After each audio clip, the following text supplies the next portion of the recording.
Welcome to episode 4, the final in this 4-part series looking at training and apprenticeships.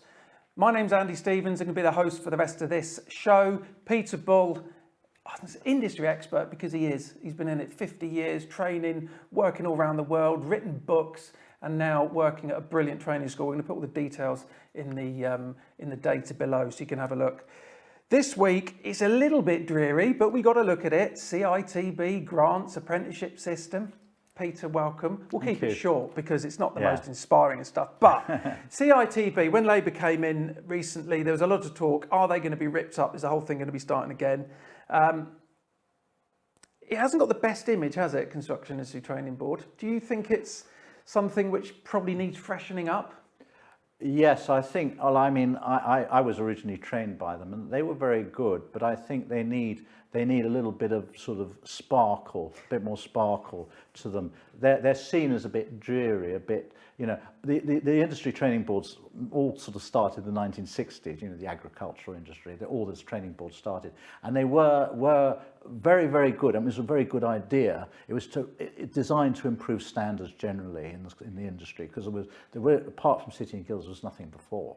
You know, it was all very so I think it could be souped up a bit. But as we said in the last show, you know, we were talking about making it cool. I think they would actually respond if we as builders promote the beauty of the industry. It's a kind of a knock-on effect. I think the tail has to wag the dog, because remember that training boards are set up by civil servants, not by construction people generally.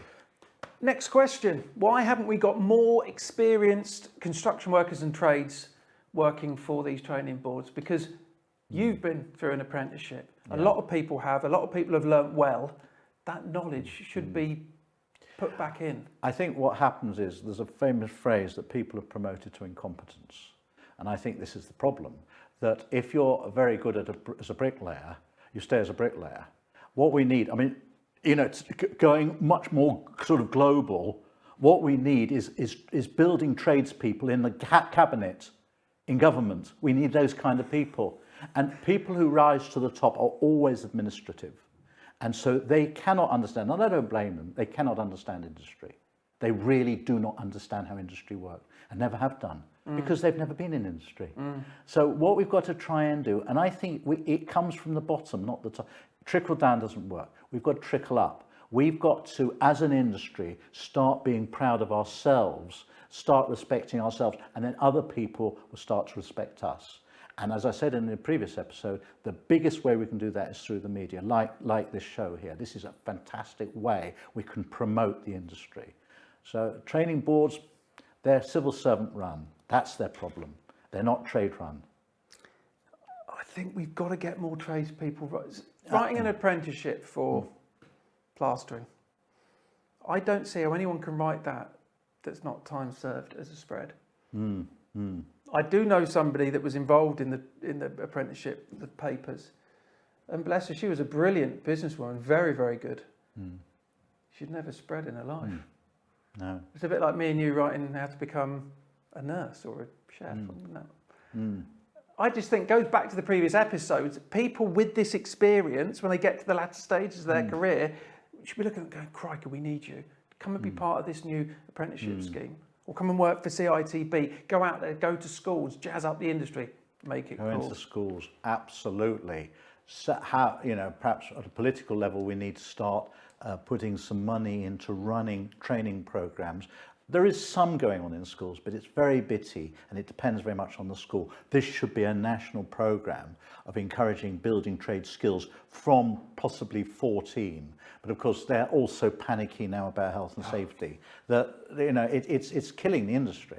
Health and safety is killing the industry. We all need it, of course, but we've got to give people a little bit of an opportunity to use tools. Oh, I can't let him use a saw, he might cut himself. But how are we going to build 300,000 new homes a year with nobody coming into... This is the other thing which government have got to look at. If they've thought about this, appreciate new government, but the target's been the same. If we'd trained up these youngsters... I know. We'd absolutely fly through this 300,000. Absolutely. And the irony is that I think, what is there, 8 million small businesses in Britain? And I think sort of 15-20% of them are construction industry. I don't know the exact numbers, but... Well, 98% of construction businesses are micro and SME. Really? Yeah. 2% are tier 1 and tier 2s. Yeah, that's amazing. Which is mad. This is one of the big reasons we've set this up, because tier 1 and tier 2 is all you read about in the trade press. And does anyone really care if XYZ has won £1 billion contract on a rail network or a new school? Not really. But look at all the great work the small businesses are doing. And so governments also ought to be encouraging small business and building, giving them tax advantages initially. And things like, for example, having employees. If every small builder trade employed one employee, there'd be no unemployment in Britain. Not if they were just employed one extra person.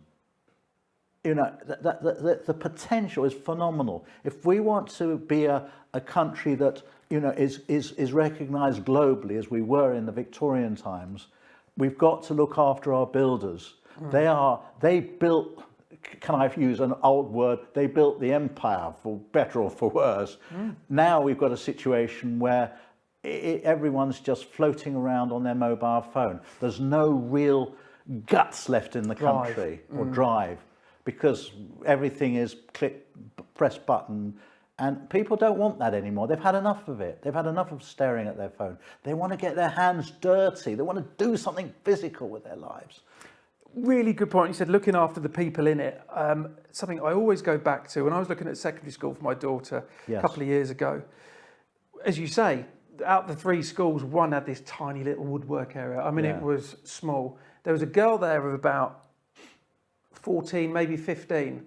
Don't ask me why she was doing it, but she was bloody good at it. She had a coping saw, cutting a bit of 3/4 inch ply to a shape. Now, as you know, being a carpenter, that's not easy. No, coping saws, because of the constantly curving around. So looking at the shape she was cutting on this, it wasn't a decent bit of, it's probably a bit of shuttering ply or whatever they get their hands on. And I looked at her and I said, wow, you're amazing at that. And she got all embarrassed. And I said, look, you've clearly got a skill. Would you ever consider a career as a carpenter or a joiner or something? And she said, no. And that summed up everything to me. You've got a young girl. It's not cool.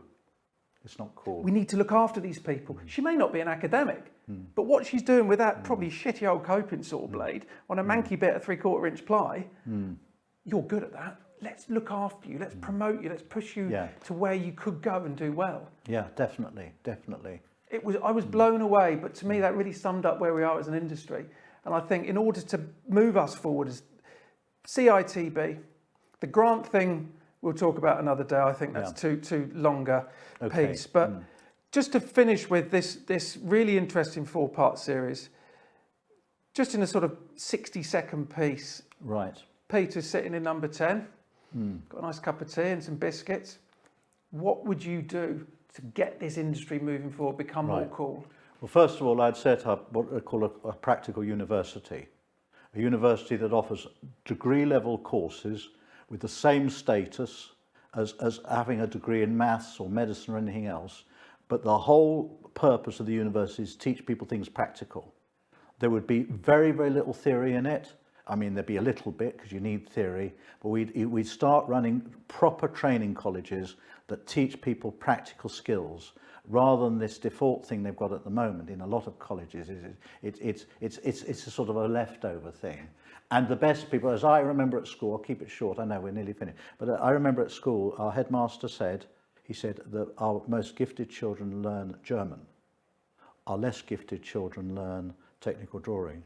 And the others, he said, do woodwork. That sums the whole problem up in society.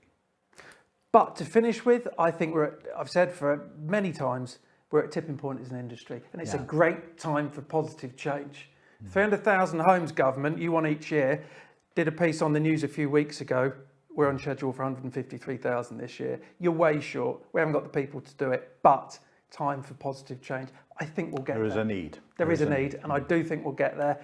Peter, thank you. Thank you for It's been having me. great. It's been a couple of years since we've done this. Yes, that's lovely.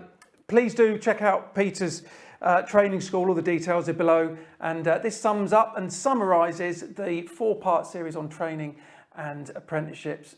It's been a pleasure. Peter's someone, please have a look at him on social media and his website. You can earn an awful lot. And it's great to have him in the studio talking about things that we're both so passionate about. Thank you.